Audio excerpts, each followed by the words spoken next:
This episode of Geared Up is brought to you by National Car Rental. Take control of your travel experience with National Car Rental's Emerald Club. Visit nationalcar.com to find out more. All right, let's go to the next least exciting. I don't know. watchOS. Least exciting? Listen, we have tvOS. Andrew. We have iOS, macOS, watchOS, and iPadOS. Back up. No. watchOS is more exciting than iOS 14. So you're going to say watchOS is, if it's more exciting than iOS 14, then I'm going to assume you're saying watchOS is the most exciting, period. To me. To you, right. But I'm the one giving the list. So you're right. That's fair. That's fair. I just think you're wrong. I think your list is wrong. Listen, as somebody who has very publicly talked about my suffering with anxiety and insomnia, the rumors of watchOS, and John, chime in here, somehow measuring anxiety and do some sleep tracking, like, I'm in for that. I got goosebumps. I know so many things. Did you say measuring anxiety? Okay, listen, Andrew. Okay, so hang on, let me think about how I'm going to phrase this. Should I say, okay, exclusive. Here's an exclusive. Here goes. Welcome to Geared Up, brought to you by National Car Rental. I'm Andrew Edwards. I am Jon Rettinger. And the other John. Look at this guy. 3 times in a row, I'm going to finish the intro. Geared Up is your weekly look at the world of consumer electronics and gadgets. For the 3rd week in a row, our guest chimed in before they were supposed to. I believe we now call that pulling an Adam Dowd. So we had Adam Dowd who did it first, Michael Fisher last week, and now this week we've got our special guest, maybe the most special guest that we've had in the show's history. You bet your sweet Jon Prosser. Hey, thanks. Ladies and gentlemen, welcome. Jon Prosser. Thank you, everybody. Hey, in my defense, Andrew, you didn't tell me when or when not to come in. Nor did I tell Michael Fisher or Adam Dowd. So maybe it's on you. It's become a thing now. This is just what we do. This is your fault. Mm-hmm. And I would like to point out that for everybody listening, it's a small miracle you're actually hearing this right now come together. And a small miracle, not that you're hearing myself, Jon Rettinger, and our special guest, Jon Prosser, but a miracle you're hearing our veteran host, Andrew Edwards. I'm just going to embarrass Andrew here for a minute here. We spent about 11 minutes trying to figure out, and I quote, do you have a stopwatch? why the microphone wasn't working. We just be thankful to tech support that we're able to get this working. Listen, sometimes when you're used to doing things a certain way, if someone presents you an easier way, you're still looking for like the challenge of this is too easy, so this obviously is wrong. And that's what happened today. Jon Prosser was like, hey, here's a way easier way to do a recording. I was like, okay, what's the catch? I don't believe you. And proceeded to make things more difficult for myself rather than just trusting. Which will be a subject of the show. People not trusting Jon Prosser and what he says. And then he turns out to be right anyway. Rettinger and I had a fine time connecting though, and the host was dealing with the issue. Very easy. Yes. So speaking of Jon Rettinger and Jon Prosser, you guys are no strangers to each other. Is that correct? Correct. True story. You guys have an interesting way of how you met and became friends, don't you? Andrew, why you do this to us?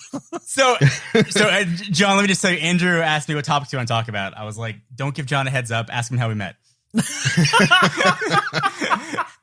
I was like, that's it.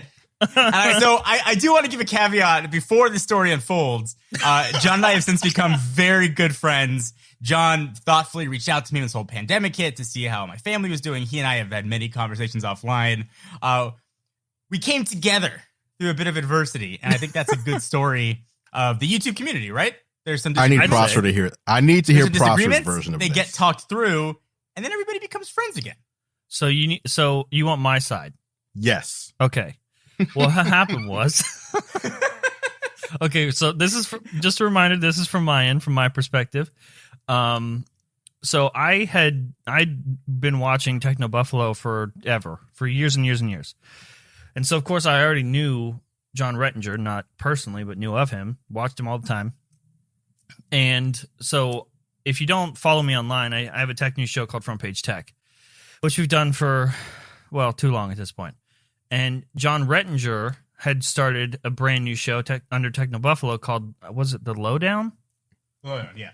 But it was spelled Luldown. The vowelless Lowdown. No vowels.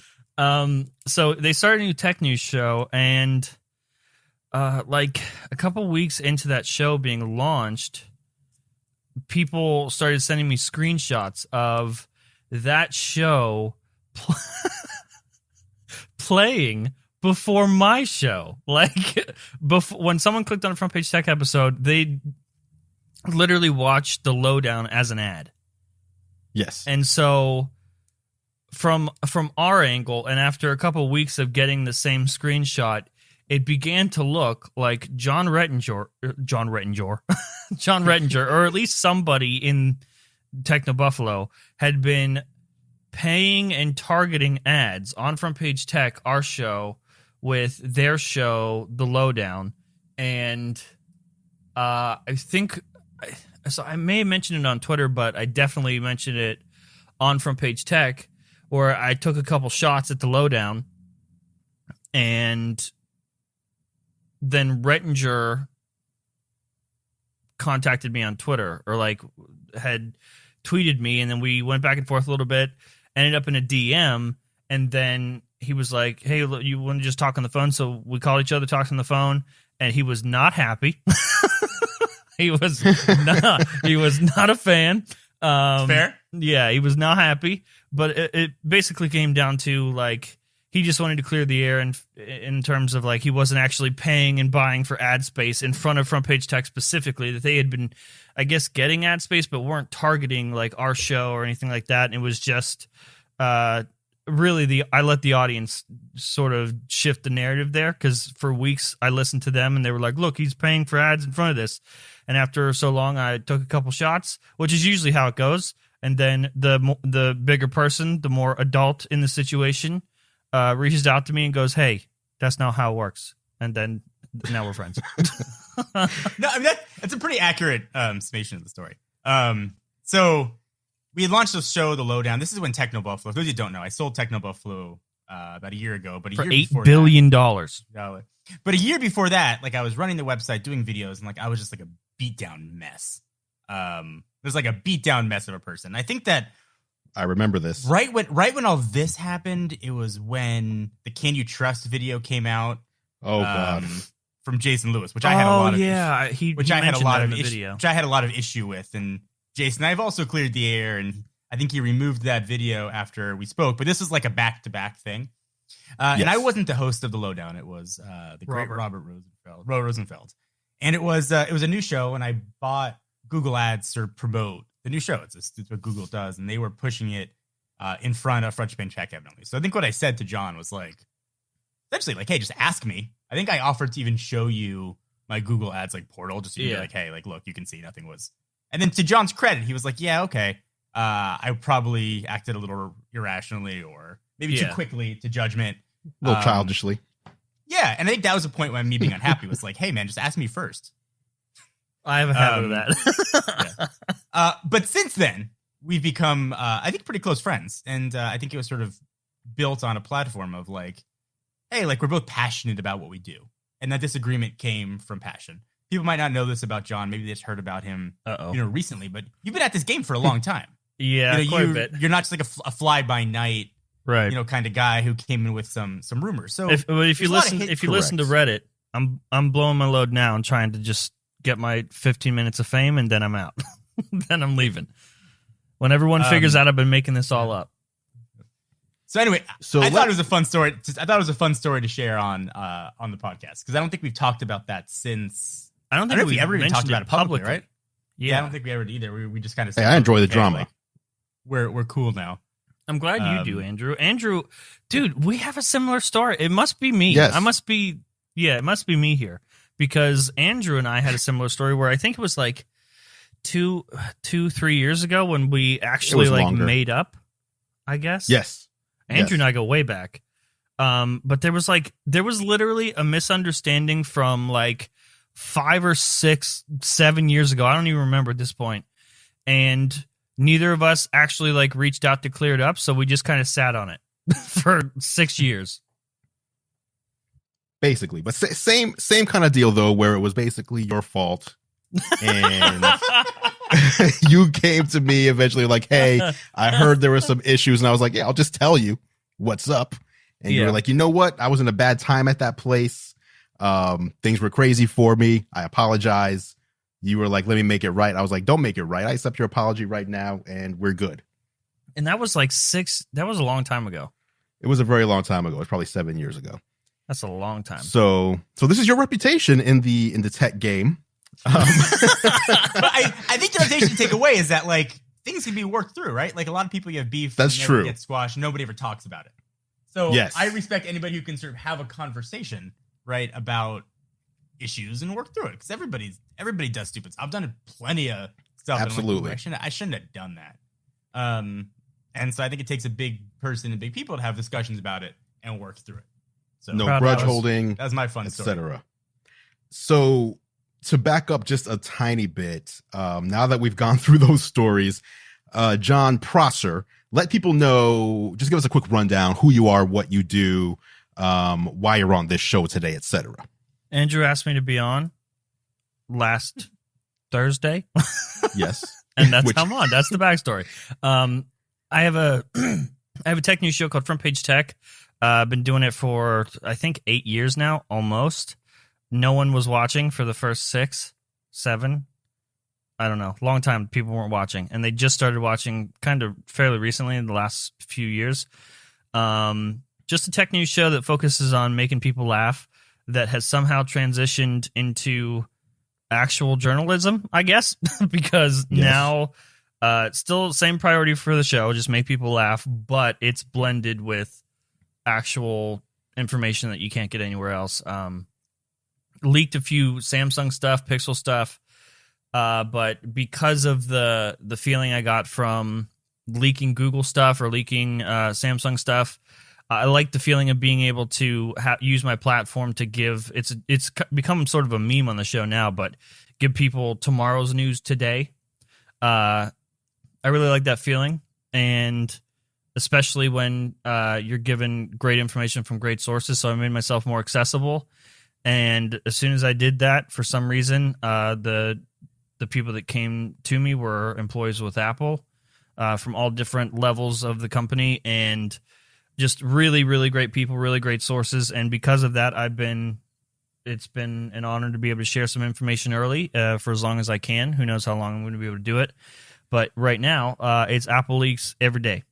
That's what I've been doing. Like almost every day, like early in the morning, I'll leak something. It's crazy because I've been doing this for a long time, just covering tech news. And I don't think I've seen leaks come at this volume, and not even just for me, but like there's a lot of Apple leaks going around right now. It might just be the time that we're in because employees are home instead of at work where things are more secure. But I'm having fun right now and do it as long as I can. So let me ask you this question, because I feel like I want you to correct me if I'm wrong. Go ahead. But it feels like you've had, I would say, 3 major points in the history of Front Page Tech where you've got a substantial amount of new attention. Yeah. All 3 of which, and I'll name them in a moment, are Apple related. And I would say the first one was where you started calling out Apple for lack of a better term, for lack of innovation. Yeah. You switched over to Android. You had a problem with it was basically around the iPhone 10 release, right? And then the following year, with the 10s, some of the things they did with that phone. You're right. There were 3 growth spurts. The first one was iPhone 10. The second one was Pixel 3. I don't know if you remember that time. And then this time was like in the last month, collectively, we've gained 75,000 new followers. It's been crazy with Apple stuff. There was a moment though when you switched back to Apple. So you were almost seen as for the everyman out there on YouTube. Yeah. This is one of our guys who defends us and our love of Android. And then you turned on them. I turned on them right swiftly. Because you can only be one or the other. Right.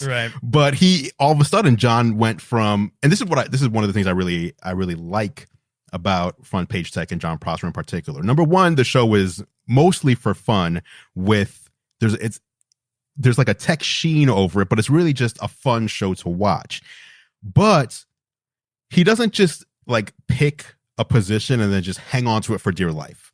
So he picked a position with an iPhone 10. He didn't like it. Here was his reasons why. And then when he saw Apple addressed several things and Google started falling behind and Samsung started falling behind, he said, you know what? I'm switching now. And here's why. Not going down with the ship. And then people got mad at you. Anytime you make people mad, you get all the attention. That's fair, actually. I mean, it worked to get you as my friend, to get John Redinger as my friend, to get the internet as my friend. That's it. Yeah, so, like, literally everything with Front Page Tech, it feels like it's happened overnight. Like, the growth spurts usually happen overnight instead of a consistent growth over time. Yeah. Because... Front Page Tech for 5 or 6 years was getting maybe 300 views an episode, and we were doing it every day still. And then randomly we made it was the title. I knew the title was great. Our iPhone 10 video was called "Apple Sucks Now and It's Your Fault," and it got near 1 million views. That was like the first video that pretty much anyone had ever watched of me.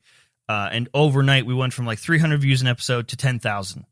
And that was enough to make me feel like, not saying I was close to giving up, but I mean, after making the same show for 5 or 6 years that no one's watching, you start to blame YouTube or the algorithm, or even worse, like you get insecurities with yourself and you're like, should I even keep doing this? Mm-hmm. So then can I stop you there to ask a follow-up question? I think a lot of people that are listening maybe are in the same boat. Maybe they've been at YouTube for a while, or they want to get into YouTube and they're worried that nobody's going to watch. Right. So what were you doing at the time? So Front Page Tech's been going for a few years. Are you working a full-time job? So I had actually, a lot of people don't know this about me, but my parents had both passed away. My mom passed away when I was 14. My stepdad committed suicide the year later. And then it was me and my grandmother. And it was me, my grandmother, and my little brother. And she had gotten cancer.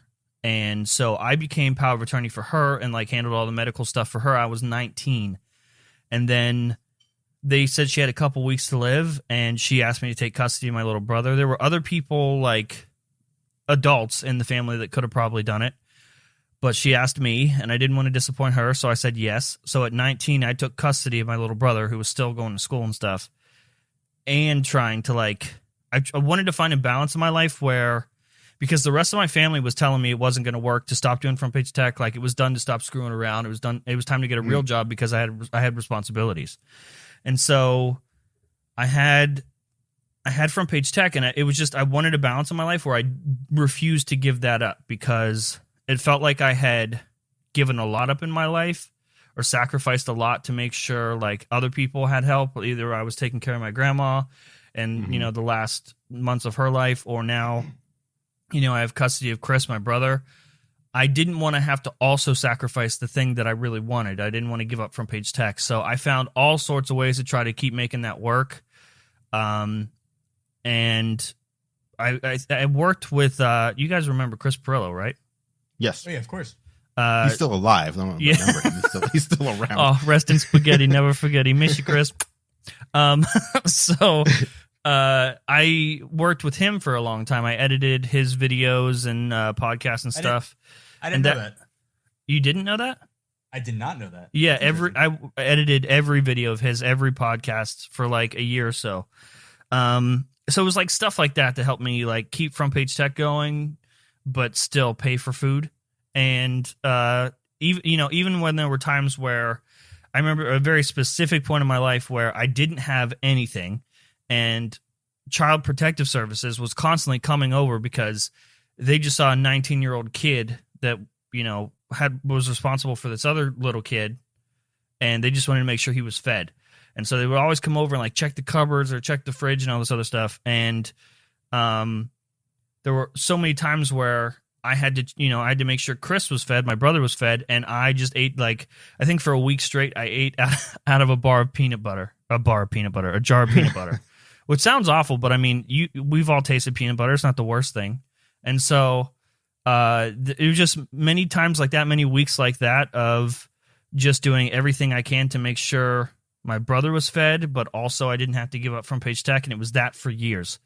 So no matter how bad it looks or how bad it feels, if you want it, I would definitely, don't give up on it. I would say that the number one thing that helped us create content even when nobody was watching was that we enjoyed the content even when no one was watching. I think people get too caught up in trying to make content that they think people want, and then they do that and no one watches, and that's what burns them out. But so you're saying you made content that you liked making and watching. Yeah, when even when no one was watching, it was still fun to make, and we made that every day until enough people paid attention. But I don't think you can make the same show for 5 years with no one watching unless you genuinely enjoy that show and want it to work. I think people get too caught up in they want YouTube to work. They want YouTube to work, and so they try to make content that they think people want to watch, and they're just guessing, and then no one watches, and you get tired because you're not having any fun. You don't love it, and we knew that we had a good show, and we just wanted the show to work, and so we kept making the show until enough people paid attention. That iPhone video took off for us, and we were getting 10,000 views an episode, which felt like that was it. It felt like life-changing. We made it. I remember we had 20,000 subscribers at the time, and I was just like, man, if this video gets us to 40,000, that's life-changing for me. And then it happened. We made it to 40,000. It just felt incredible, felt amazing. And then the Pixel 3 stuff happened, which took us up to 25,000 views an episode or something. It always happened in spurts like that. The Pixel 3 stuff happened where there was Google was intentionally leaking Pixel 3 stuff, and we had caught on, and a lot of the Pixel Ultra stuff came back up. I think Pixel Ultra started with Aaron from what's his channel? Mr. Who's the Boss. Oh, I think it started the year before that. So it came back up again. It was really fun. There was a lot of drama, and Google was feeding into the leaks. That was a really fun time in my career too. That was the biggest growth we had at that point. But funny enough, so I used iPhones for years and years and years, but I left it. I always like to say I never left the iPhone. I left iOS. It seemed when iOS 7 came out, it was just it was a mess. And I believe that for most consumers, you never see a feature that makes you switch. You're never like, oh, that looks really good on that commercial. I'm going to drop my Samsung device and go to the iPhone. People leave and change devices out of frustration. At least the average consumers do. Of course, we don't, but we're outnumbered. And so that's what happened with me. I was frustrated with iOS, so I went to Android and was like, oh, this is a whole new world. And at that point, Android was so clean and refined, so good. And so I was heavy into the Android boat. And then, funny enough, Google gave me a Pixel 3 after that whole dilemma. And the next day I bought an iPhone. Google literally gave me a Pixel 3, and it was just I can't do this. I literally couldn't open settings without it crashing. And I was like, this is stock Android? This is it? And I was like, nope, I'm out. And so I got an iPhone and haven't looked back since. I'm happy with it. And then this stuff happened with the Apple leaks, which has been absolutely insane. And I'm grateful for it and just having fun with it. It's fun to hear the story. And I think for a lot of people, they'll find something in that story. Any content creator, there's something in that story that's relatable, whether it's a struggle or dealing with adversity. So I think it's always cool to see the success stories. People generally only see, people came to you, John, in the past couple weeks or months. Yeah. Don't know what went into it. I feel like it's that way for a lot of us. Like, people see the last video we made, and that's our history. That's everything they know about us. Yeah, no, you're not wrong. What you just said was several years of building up to a point where things took off. So it's that whole saying of he became an overnight success over 7 years. Yeah, right. Yeah. Or like people think I would make up Apple. Like, for the first month or so of me leaking Apple stuff, well, I think it's only been a month. For the first couple of weeks, it was literally just, he's making this up.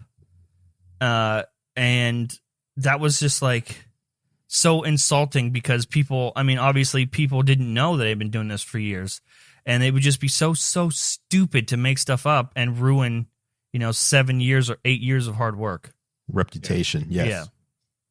Yeah. So I know Andrew's got an agenda, but I have a funny story to tell in regards to that Pixel 3, and I've never told this anywhere. Oh, interesting. Here we go, exclusive. So, is regards to Google leaking the Pixel 3 themselves. You guys remember that was a phone that Google essentially was like, "Hey, here's our Pixel 3. Like, here it is. We'll announce it in like a week or two." Yeah. Yep. We were actually behind the scenes working with Google for a parody video they were going to show. Really? During the keynote. We still have it actually. Sent us a box. Oh, yeah, I remember that. Yeah. So if you remember, the Pixel 3 leaked from like a lot of like Russian sites. It was like on Russian blogs and Russian YouTubers. Mm-hmm. They sent us a box with shipping labels all in Russian. And all in Russian. And we actually ran it through Google Translate, and it did say like my name and the address. And we were supposed to film a video, which we did. I was like, well, now that the Pixel 3's leaked, let's see what the Pixel 4 has, or something along those lines. Like, what's up with the Pixel 4? And they were going to use a clip from, funny enough, one of the lowdown videos that Robert Rosenfeld had done, talking about it. And then we were going to sort of make a joke about all the leaks of the Pixel going on. And then the day before the event, we got an email from Google saying we're killing the idea. We're done. So we still have this box that we've used in a couple of videos. So Google was really heavily leaning into the leaks. I think more than any other company that I've ever seen. That's interesting. Yeah, I didn't know that. Is this is this the one that played at the keynote?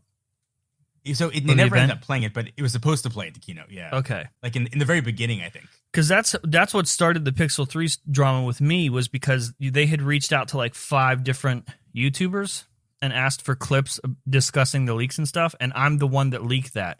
Like, instead of signing the NDA and giving them a clip from Front Page Tech, I was like, I made an episode being like, Google contacted me about the Pixel 3 XL, and that was like one of the big videos. That's funny. Yeah, this is supposed to be at the end of all those clips of the YouTubers talking about the leaks to Pixel 3. Yeah, it sounds like they went a little further with you. That's nuts. Yeah, it was crazy. So one of these days I'll share pictures of that box. I imagine my disclosure on that has long since expired, and since the Pixel 4 is halfway through its life cycle.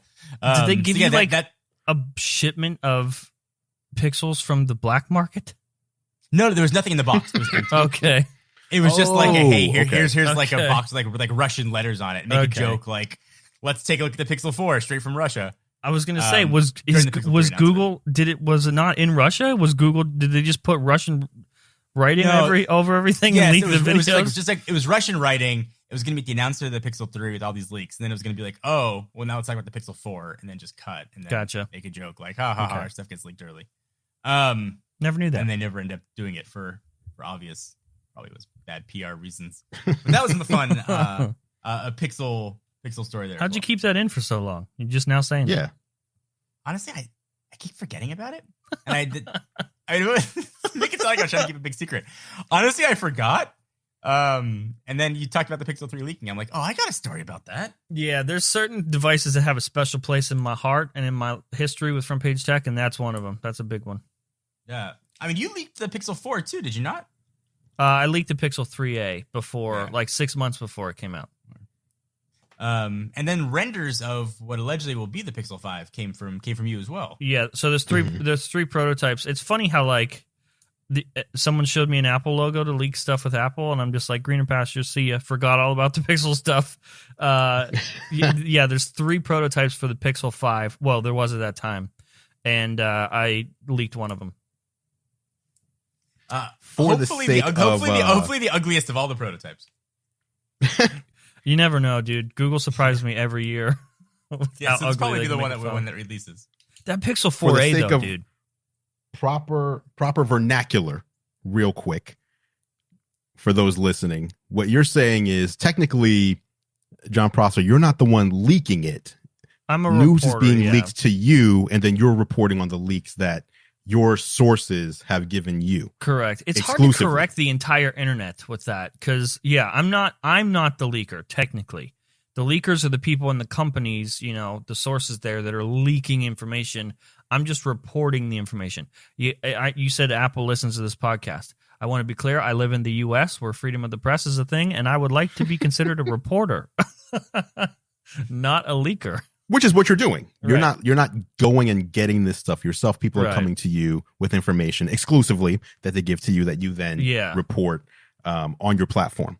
I feel like the difference with me is that, like with other people that are leaking information that have been doing it for years, they either have sources that have stuck with them for years, or their sources are used to giving the information out. And what I've learned a lot from the behind the scenes of how these leaks happen, it's usually a couple sources that work with multiple publications, and everyone's aware of that, and they sort of take turns. Like they're like, okay, you get this leak today, you get this one. Yes. With me, I just made myself more accessible, and it's regular employees from all different levels of the company that just so happen to also be a fan of Front Page Tech, which is cool because I get different information than a lot of people have in many, many years, but also the burden of protecting them sort of falls on me because they're not used to taking the proper steps. And I think that's actually a good point you just made, by the way, that a lot of people don't realize. A lot of people assume that, it's a directive from the top of Apple. Tim Cook says, hey, we're going to leak stuff to the Wall Street Journal. It's actually people within the company taking it upon themselves to do this. All different levels, like you mentioned, going to their different various relationships at different outlets. Apple, if they could have their way, none of this would happen. So this isn't something that they love. This is not something that's a directive from the top. Yeah, lots of people for some reason right now are just. I mean, I feel like it's this way with leaks all the time. But that's something I've been hearing a lot. Is like, John, they have total control over you. They're leaking stuff on purpose. Like they want this stuff out. No, they don't. No company unless you're Google. Apparently, nobody wants this stuff out. And I do want also people to realize the risk that comes with being the person who's the voice for these leaks. As somebody who almost went bankrupt and almost lost my business because of leaks and protecting sources. And I can tell that story either now or another time, but I was sued essentially. I was sued to reveal a source. And you can look it up. It was Techno Buffalo versus John Burns. It was my early days of Techno Buffalo, and I was sued to reveal a source, and I wouldn't do it. I had to hire lawyers because it was a Chicago printing house. It was for the Droid Bionic that was coming out. And I wouldn't do it. Sued, lost the suit, had to file a motion for reconsideration, and then the judge reversed it on that. But I mean, that cost me $75,000 at a time where I had in my personal bank account, I believe, $7,000 and employees to pay. So there's a lot of risk that comes with doing what Jon Prosser is doing. Right. And so people who read it appreciate that it's an inaccurate science, right? Senior VP of Apple could come to him off the record and be like, listen, new Apple TV is coming tomorrow. Yeah. And then at the 11th hour, Tim Cook or somebody says, I want to change that. It doesn't mean the information that John has is inaccurate. Right. Like there was, so I personally, because I care about my track record, I don't know if other people are keeping track, but I am. Everything I've said has been accurate, and especially the stuff that has been, confirmed by Apple in some way. Like we were the first ones to say WWDC wasn't face-to-face, it was streaming only. What I did get wrong, though, was the actual date for WWDC. Like over a month ago, maybe, I tweeted that the tentative date for the event was June 1st, and at some point between then and now, they changed it to the 22nd. So stuff like that happens, but like I still count that as being wrong on my track record. Obviously, it got changed. I don't believe that the information I had was wrong. That was the date that they were going with internally at the time. Yeah. But yeah, so I try to, like, especially if I hear an update or something changes, I try to keep people updated. But it's also a reason. It's also why I don't. Lately, especially, I have been leaking of product drops the day they're happening. So with the SE, I gave the date of the 15th, a few weeks prior to that. But on the day, I tweeted the actual time that the press release was coming out. And then this week, I tweeted the MacBook was coming out the day that it came out. I think I tweeted like 2 hours before it actually dropped. Yeah. Yeah. That stuff is so fun because Rettinger's right when he says like Tim could change the time or whatever. So I am aware that Tim Cook is on the phone, like solidifying times, and I wait until he gets off the phone before I say anything.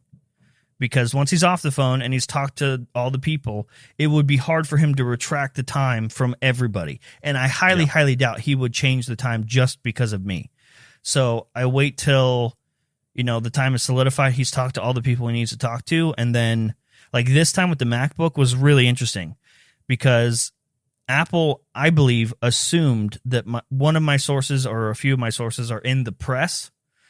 With the SE, there was a press briefing that happened 3 hours before the phone came out. Yep. And I was aware of the press briefing in real time. I was getting information as it was happening, but I wasn't getting information from the press. I was getting information from Apple, from the Apple side of things. And I think Apple assumed that one of my sources or a few are in the press. So for the MacBook, there were no press briefings before. The press briefings happened after the official newsroom announcement came out. And I still leaked that it was coming out. I had the time, but to protect the source, I didn't tweet the time or anything like that. I just said today's the day, and then like a couple hours later it came out. But that was really interesting because it's fun to me. It feels like I was racing, Tim Cook, or at least the people who are marketing this stuff, or trying to get the times out and launch a product. That stuff is really fun to me. Just like everybody else that gets the information, I am a fan of this stuff. I'm really passionate about this stuff, and it's super fun seeing leaks and getting stuff early and knowing about surprises before you're supposed to. And it's just even more fun that I'm the person that gets to tell you that it's happening.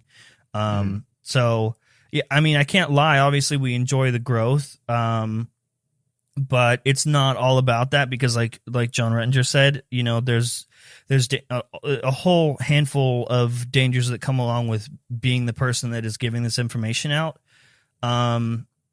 So I'm trying to have fun while also not being totally and completely reckless. That's smart. Why don't we talk about the latest one? Go ahead. That you leaked out.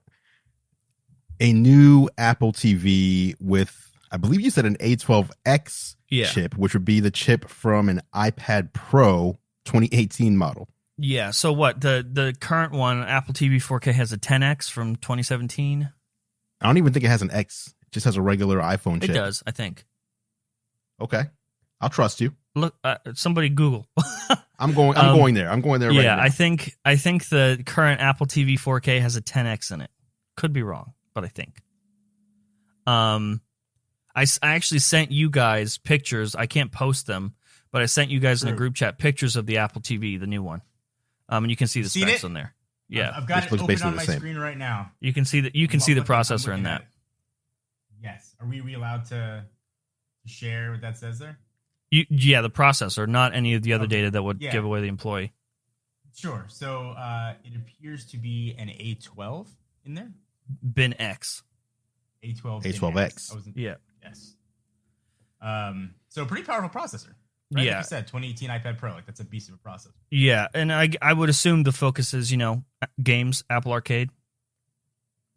Better I think HDR. the big question with this, so obviously first and foremost on my mind, will there be a new remote? Please say yes.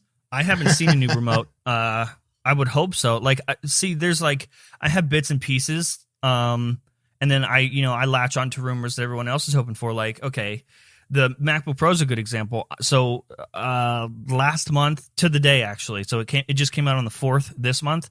The 4th last month in April was when I tweeted that the 13-inch MacBook Pro refresh was coming. That was the tweet, the original tweet. And then everyone had started asking, I thought it was going to be the 14-inch.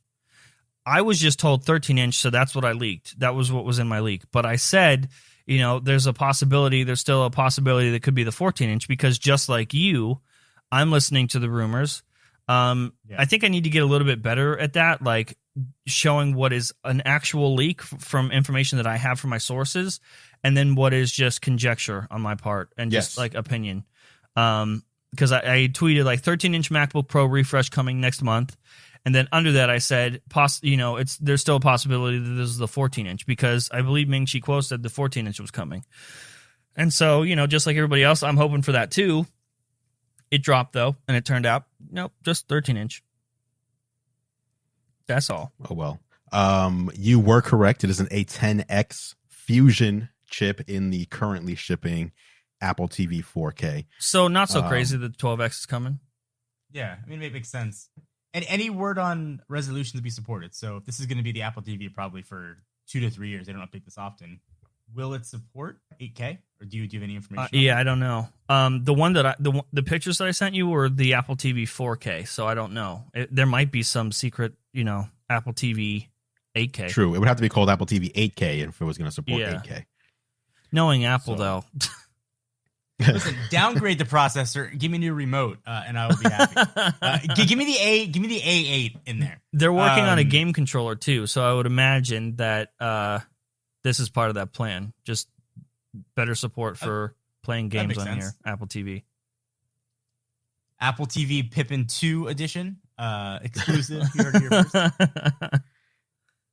So, give me insight as to why Apple went with a 13 instead of going for what presumed was a 14. And obviously, the 15-inch MacBook Pro went to a 16-inch MacBook Pro, and that got refreshed. So the thought was it'd be the same thing for the 13 to a 14. Yeah. So the issue is, we can say coronavirus and stuff on this show. I forgot. It's not YouTube. You sure can. We have freedom. So that's really what happened. A lot of this stuff has been done since January and just been sitting. Like the Apple TV I sent you, see all the dust all over it? It's been sitting for a year in employees' houses because they're testing like the kids mode and stuff on the new Apple TV coming. And so it was MacBook, iPads, and something else that had they had finished manufacturing. Oh, Mac Mini. They had finished manufacturing in January, and it was just sitting there, and it was supposed to be at the March event. So all this stuff that seems like we're getting surprise press releases and stuff dropping every month, it was all supposed to be at one event, at the March event, which obviously didn't happen. It was I don't know, March 31st or something was supposed to be the day, but obviously it didn't happen. And so instead of being completely overwhelming and just dropping products on us the way they were supposed to, they have taken the time and scattered it out and been a little bit more fun with it. The 14-inch is mini LED. It's a refresh that's coming. It was supposed to be later this year. It's looking like because of delays. So what happened with the delays right now is there's some pretty significant delays with iPhone 12, and because of that, they're shifting all resources to try to get the iPhone 12 out the door before the end of the year. And so other products have just fallen to the wayside, just don't have as much attention. So the stuff that may have been coming later this year is now coming next year, including the 14-inch update or refresh. And because of that, they just dropped the 13-inch that they had already done since January. So, but we care about that. We were hoping for a 14-inch, but no one else I don't think any, like the average consumer knew or expected it. So people are going to buy it anyway. It's similar story with the iPad Pro, because that had been done since January. And I know a lot of people were disappointed with the upgrade. The deal with that was they just needed it out the door because it had a LiDAR sensor on it, and the LiDAR data is going to the AR team for AR glasses. Interesting. And they've got the 6 gigs of RAM in there across the board, which the last one didn't have, which could imply better Pro apps coming soon. Oh, I just got goosebumps thinking about the announcement on stage, them announcing Pro apps for iPad Pro. Like, there you go. All fanboys rejoice. Say it. Make it so. Say just the word. Say it. Say the app. Just say it. Just say the app. Final Cut Pro, Logic Pro, Yes! Xcode. Yeah. There it is.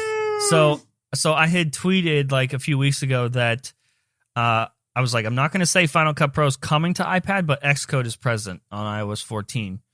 And but then, and I don't think I've said this publicly, I have personally seen with my own eyes Final Cut Pro on iPad Pro. There you go. I've seen it.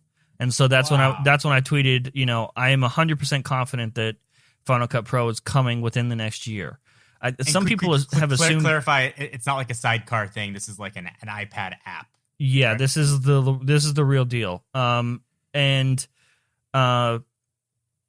Some people for some reason assumed that I meant like that I'm locking on to WWDC. I can't, guarantee that they're going to announce Pro apps at this WWDC literally in a month. But I would, with what I saw, I couldn't imagine this, at least by next year, us not having it. If I'm being honest, it seemed kind of watered down. So it wasn't the Final Cut Pro that you see on your Mac. It was Final Cut, but it was literally part of the Pro apps, which is a thing that they're going to be calling apps just for iPad Pro, which includes Logic and stuff. There's something that should be stated here that is interesting. We haven't really seen fragmentation on Mac OS or iOS. If you have a MacBook Air, MacBook Pro, a Mac Pro, a Mac app will run. If you have an iPhone, an iPad mini, an iPad Air, an iPad Pro, any iPad app will run. And it sounds like what you're saying here is there are going to be new apps that will require an iPad Pro in particular. If you have a regular iPad, they will not run. Is that correct? Absolutely not. So the issue is RAM management. These apps require a significant amount of RAM, and they just won't run on, lower end iPads or anything like that. And this might be the upsell. This might be the upsell that they've always wanted with the iPad Pro. Make that Pro name actually mean something other than crazy powerful specs, be able to do something with it in terms of software. What I saw was watered down. I'm just being honest. It might, there's time. So they, maybe they're adding to it and it'll be full fledged. But from my perspective, what it looks like is if you have Final Cut, you won't need to buy another Final Cut Pro app for your iPad Pro. It'll just transition over. Universal binary. Yeah, and you'll be able to download it that way. But it seems like the reason it's watered down is because of RAM management. Okay. Interesting. All interesting. I do want to say that does follow a pattern with Final Cut. If you remember when Final Cut first came out, or Final Cut Pro X or 10 came out, it was like iMovie Plus, right? And then over time, it was improved. John, do you think it's possible that features get unlocked depending on what iPad you're using? So if it is a RAM management issue, and let's say you're using the current generation iPad, and you have certain access to certain features, and somebody's using a 2020 iPad Pro will have a full breadth of features? As compared to what? So could, instead of having it be fragmentation, so maybe it won't work on an iPad mini, would you get certain features that are unlocked? I don't believe so. When your iPad can have it. I actually saw the logo for what's called Pro apps, and that makes it seem like it's only for iPad Pro. Got it. Okay. Well, that's one way around it, I guess. Okay, so we need to take our break. Coming up, though, we'll be talking about WWDC, some of our expectations, the new MacBook Pro 13-inch that did come out, and a whole lot more. It's coming up next on Geared Up. Big thank you to National Car Rental for sponsoring this week's episode of Geared Up. Travel tech can make you a master road warrior. You know what else puts you in control of your business trip? National Car Rental's Emerald Club. You can bypass the counter, choose any car on the aisle, and go. It feels good to be in the driver's seat, doesn't it? Go national, go like a pro. Subject to availability and other restrictions. Welcome back to Geared Up, brought to you by National Car Rental. I'm Andrew Edwards, and it is now time for the National Car Rental story of the week. As you know, Geared Up is sponsored by National Car Rental. And if you don't know, I also do a show with National Car Rental on YouTube called Technically Speaking, where I bring you the latest, my picks for the best tech for business travel. Whether you're business traveling or even whether you're going for leisure travel, there's a lot of tech out there that can make your travel more efficient or even more fun. You can check these episodes out at the nationalcar.com control center or go to youtube.com/nationalcarrent. The latest tech puts you in the driver's seat. National Car Rental's Emerald Club will keep you there. Once again, big thank you to National Car Rental for sponsoring Geared Up. Now let's talk about the main Apple news of the week. We already talked about it a little bit, but they announced a new 13-inch MacBook Pro, both a lower end and a higher end model. So kind of they're both the 13-inch MacBook Pro, but I feel like there's two distinct products there. But the bigger piece of news might be the fact that the butterfly keyboard is now dead. It's completely gone. Never forgetty. How do you feel about this? I feel like Apple had this blemish, this rare blemish on their reputation, that made their portable computers, their laptops, not be seen as, the best you can get for the money. Well, not for the money, but if you're spending a lot of money, you want to get the best. A lot of people will be like, well, buy a MacBook Pro, or buy a MacBook Air. That's the everyman's computer. But for the past few years, there's been a pause because it was hard to recommend them because of the keyboard specifically. And now, over the past 6 months or so, they've finally rectified this. The most interesting thing to me is that it happened quietly. So they announced the butterfly keyboard on stage. They're really proud of it. But every time they got rid of it, it was a quiet release. Like no mention of it.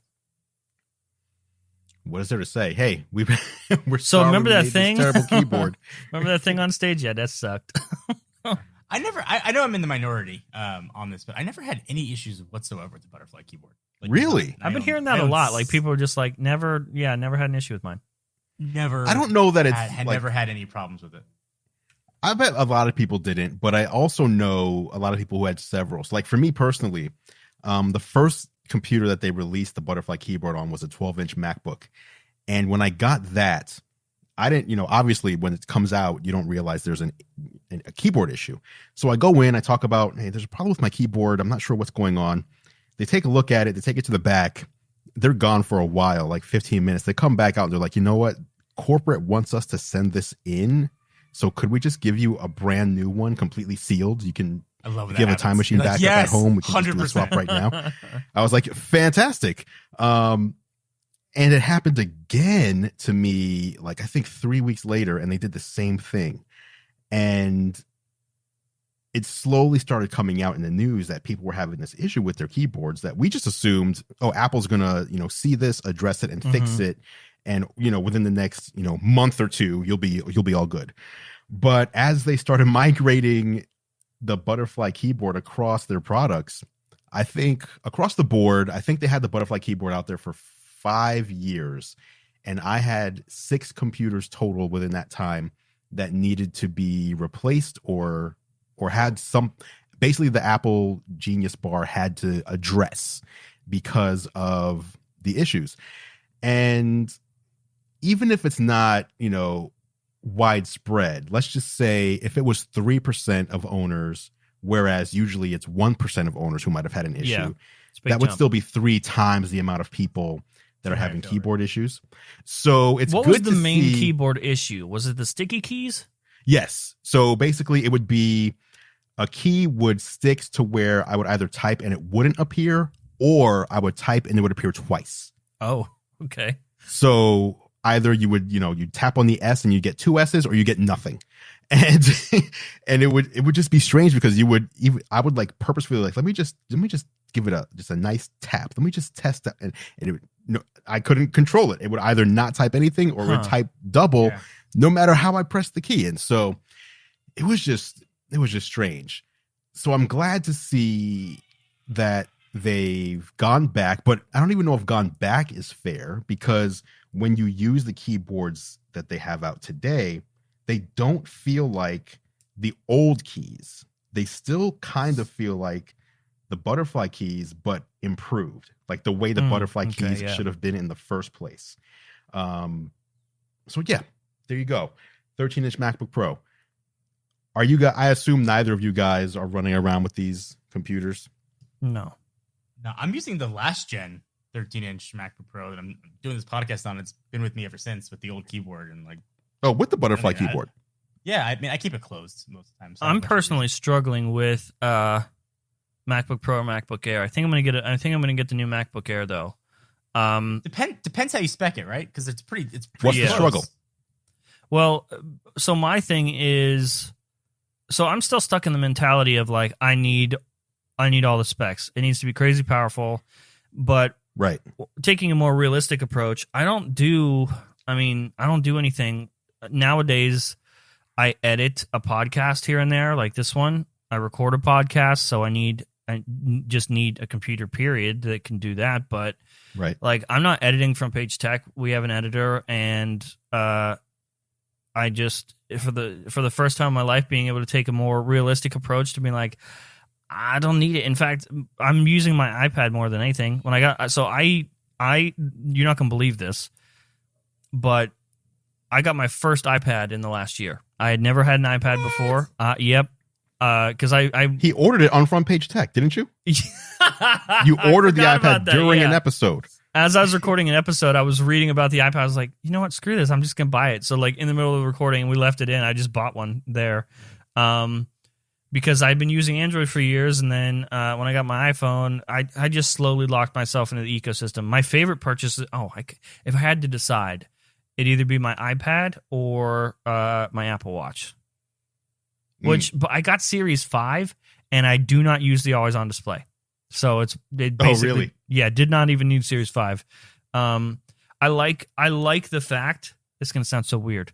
I like the fact that when my wrist is turned away, it's just black. It's just a screen. It's just glass. And to everybody else, it's just glass. You can't see anything. But when I turn it to me, then I see all the things. I'm like a secret ninja spy. So you could have got a Series 4 and enjoyed and been fine. Yeah. Although you would not have had the compass.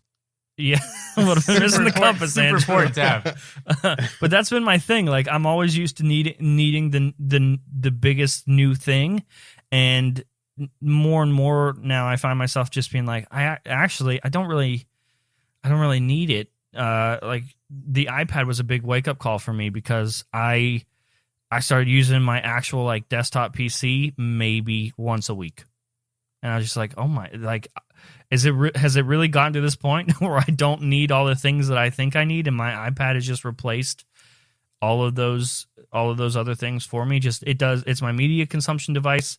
I can use it for transferring files. It's just like, it's incredible, and this is the future, whether people want it or not. If you start talking about how you've used your iPad to replace your computer, you're going to make a lot more people mad again. Yeah. And grow your channel by another 20%. Yeah. I'm assuming you guys are still locked onto, Andrew, you have 700 gigabytes of RAM in your Mac? 768. Why? Jeez. Go ahead. I want you to rationalize this for us right here. He wants to take out his RAM and slap it on the table and show how many gigs he has. No, it's quite honestly, the reason that my Mac Pro is as spec'd out as it is specifically because of sponsored videos that I did where the sponsors wanted me to show a spec'd out MacBook Pro. I was going to say, have all the sponsors just been paying you in RAM sticks or what? No, but like, for example, the RAM company, I use Nemix RAM, which was the sponsor. They sent max out the RAM and talk about our RAM in the Mac Pro video. So hey, they sent the RAM over. I put it in there. I would not have spent oh my God, I think it would be like $8,000 to $10,000 to put that much RAM. I just imagine you said, you said that. I'm not spending that. But I imagined you sitting there being like, if a company wants to send over stuff to put into a Mac Pro for me to make a video about, and they're sponsoring a video, I'm all for it. That's fair. So that's why. I imagined you making the personal choice to have 700 gigabytes of RAM, and I just couldn't process that in my head. No, I don't have enough. I got a whopping 16 in my 2-year-old MacBook Pro here. All right, let's move on to the final topic of the show before we get out of here. We talked about it for a second earlier.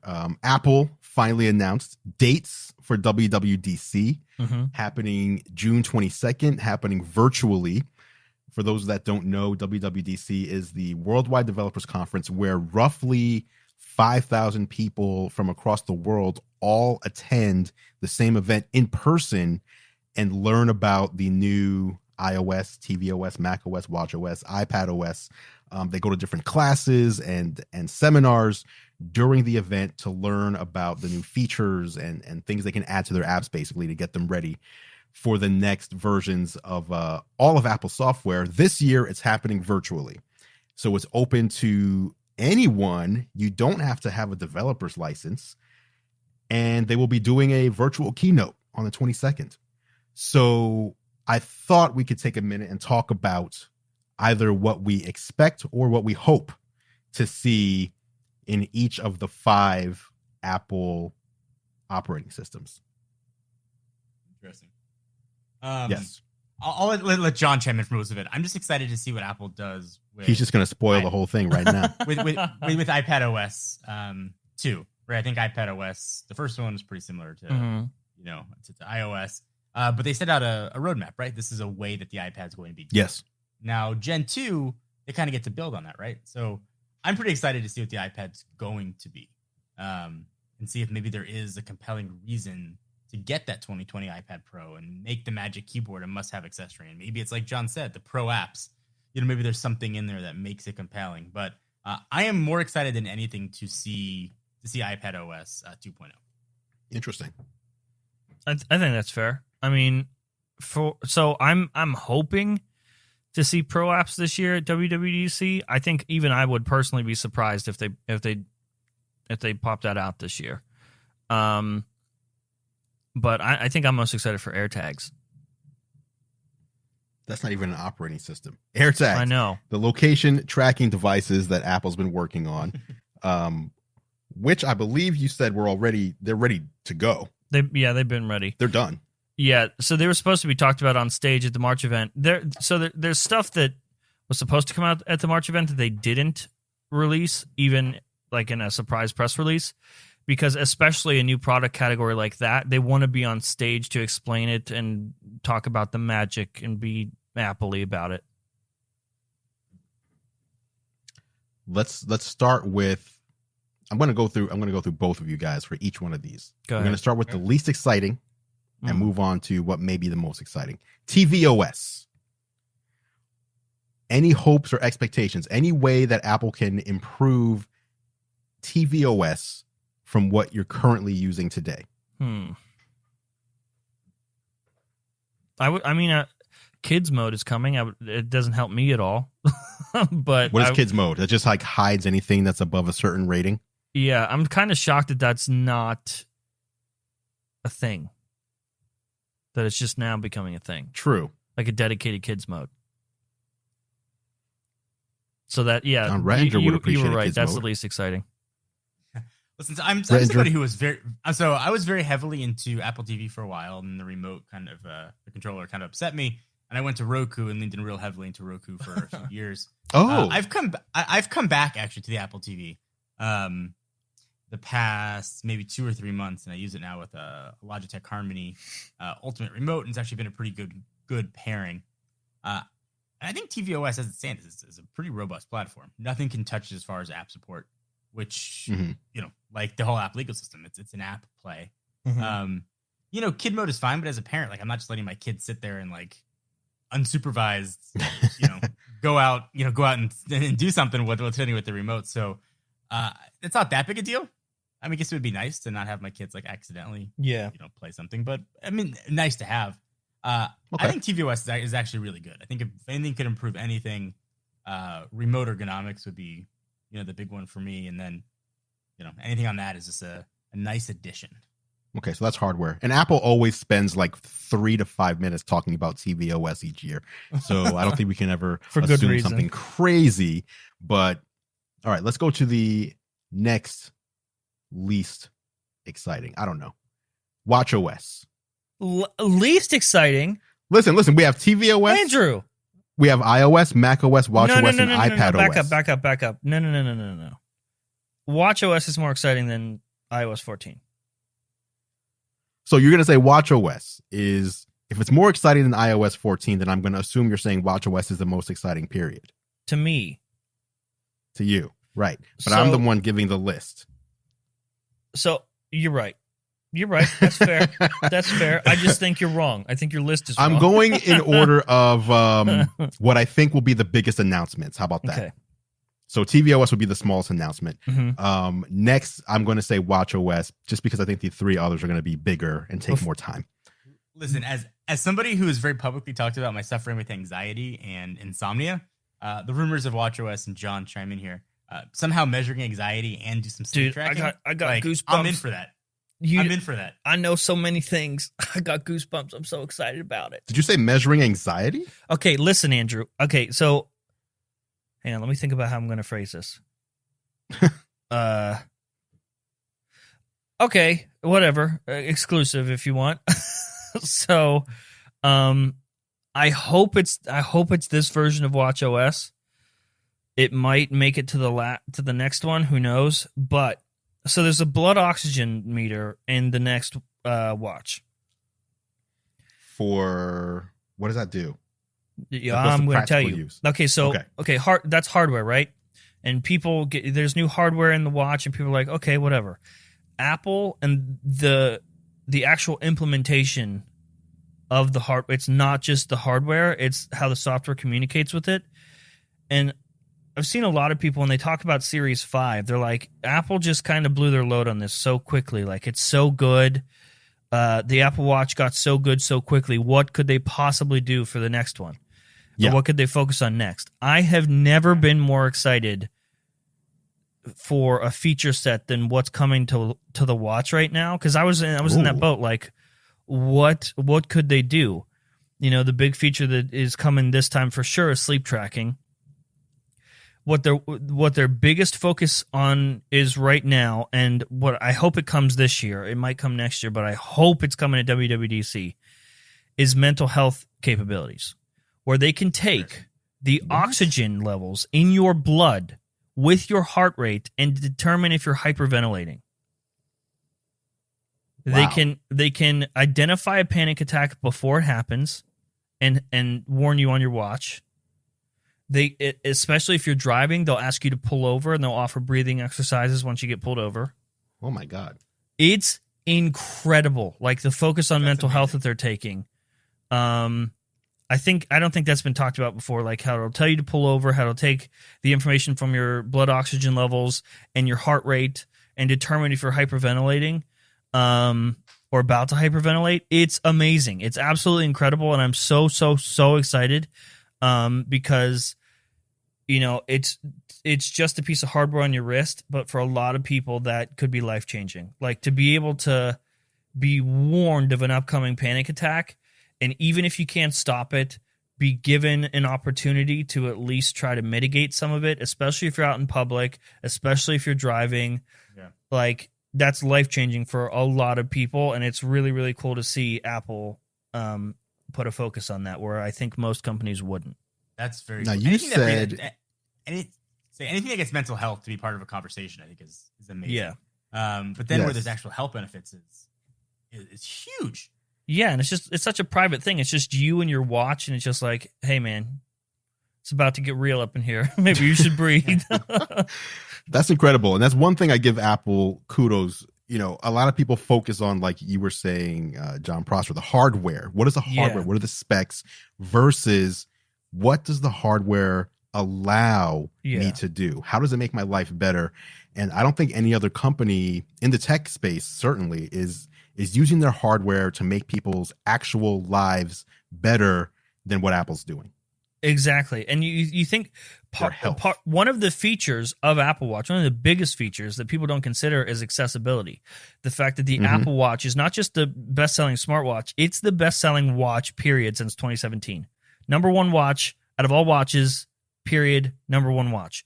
And to think that a feature like that will be on the watch that most people are wearing is incredible. Like to think about it at that scale, I'm so excited for that stuff. And like Andrew said, like I mentioned, it's just, to everyone else, you see blood oxygen level coming down Apple Watch, and you're just like, okay, so like that's the hardware capability is cool, but to actually get a deeper dive into what they plan to use it for, and I'm sure there'll be other capabilities. I'm sure there's other stuff you could use it for, but yeah. Like when a source was talking to me and they put the puzzle together of the blood oxygen levels and your heart rate and being able to determine if somebody's about to hyperventilate, like literal actual chills, just knowing that like I know this information that could be life-changing for a lot of people that is coming out that I guess we just as regular average consumers, you wouldn't think about that and how the hardware could work together and communicate. And like I said, it's such a private experience on your watch that no one else has to know. It can just tell based off of. I mean, it does something similar, right, with your heart rate now. If it's elevated, it'll warn you that it's above a certain level. It'll be similar notification to that. Or now, like if your heart rate's up, or I don't even know how it effectively determines it, but you'll get a notification on your watch that asks you to breathe. Take a minute to breathe. Yep. It's just like that, but with a bigger emphasis on like, hey, you need the attention right now. Let's get you to breathe and calm down a little bit. Especially if it knows you're driving. While you're driving, I mean, that could be life saving. For sure. And I think for a lot of people who maybe think like, okay, that doesn't matter to me, it's impactful to a lot of people on a personal note. I come from a family that has heart disease. My father started wearing an Apple Watch Series 4 when the ECG came. I mean, and he's checking for AFib regularly. He wears his Apple Watch at night to detect, if anything has gone wrong. He's had fall detection. I mean, these things are impactful for a lot of people that might not just hit you personally, right? Yeah. So I mean, I think what Apple is doing is shifting the discussion from just a watch telling time to a watch being an integral part of your personal well-being, mental and physical health, and that's awesome. Whether you wear Jon one Prosser. or choose to buy one or not, I think it's pretty awesome. So I get the chills that John was talking about. Like, that's impactful. I actually real world difference for a lot of people. I got the goosebumps when he was talking, and fine, maybe watchOS is the bigger one. I'm so excited, dude. The list. I hope it's coming this year, but just being able to tell you guys that information, I get excited.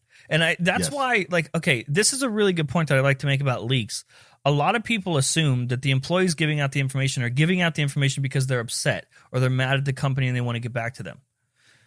This is Apple employees specifically, especially the sources I have never given anything to me out of anger. They give it to me because they're excited and they want people to know what's coming. And the source that gave me this was super excited talking about it. Just as excited as I got here, being able to tell you guys, it's fascinating. And it's also, even if I won't use it to its full potential, knowing how many people it can affect and how many lives it can shift and change and help, even in a small way every day, is really, really cool. Because a lot of people, especially if you're suffering with anxiety or mental health issues, I think a lot of that, and I'm speaking from personal experience, a lot on top of that is pride. So even though you may have an issue or you have anxiety, you won't speak about it. You won't tell anybody, even if you should. And to have a device that is not a person you don't have to talk to, that will just know, and you don't have to explain anything to, just an intimate personal experience between you and a device that knows you're having a bit of trouble at a given moment, I think that is life-changing. All right. I agree. We're going to skip iPadOS and macOS for now, because I think people want to hear about iOS. I just want to remind the listeners, Andrew had watchOS as the second least exciting. Well, that was based on assumption, and you obviously have proven me wrong. But iOS, obviously one of the biggest operating systems in the world. Apple showing what's coming at WWDC. What do we want to see, or what are we hoping for? What do we know, for that matter, will be changing and improving for the iPhone? I hope they just fix bugs. That's it. I would love a year where they don't add anything new. I'm one of those guys. I mean, I know people just want change for the sake of change, but I'm in the boat of just fix it, just make it reliable and work better. But that's not what's going to happen. Just want to be clear. Right. They're not doing that. They're going to add new stuff, but I personally want them to just fix what they already have. What about you, Ray? Jon Rettinger. I mean, so again, my perspective now, somebody who's been gone from the iPhone now for 5 months. So for Jon Prosser, I was really into the weeds with Apple. I decided I'm going to switch to Android so I could better evaluate Android phones. I felt like I wasn't being honest to my audience reviewing Android devices. Well, not really, using them for a couple of weeks, then going back to Apple. So I made that switch. So June will be 6 months with Android, and I'm going to go back to Apple. So I'm going to go back to Apple fresh, right? Ooh. Brand new perspective on it. And I'm excited and to sort of re-experience iOS. And having said that, for a very long time, there are a few things I've been asking for in iOS. And like I say this every episode, if I stand outside with an umbrella every day and tell you it's going to rain, a couple days a year, I'm going to seem like a genius. Mm-hmm. I would love the ability to, without having to enable a very extensive Siri shortcut, be able to have an icon on my home screen that calls my wife. I would like to arrange icons in the bottom right-hand corner that's not in the dock if I would like to. I would like to see my battery percentage in the upper right-hand corner without having to swipe down. Love that. I don't even need widgets on the home screen. I would like to be able to control the amount of icons on my home screen, the grid size. If I want more, I want less. Let me have that option. I'm not thinking anything crazy here. Oh, kind of like what they do with iPadOS?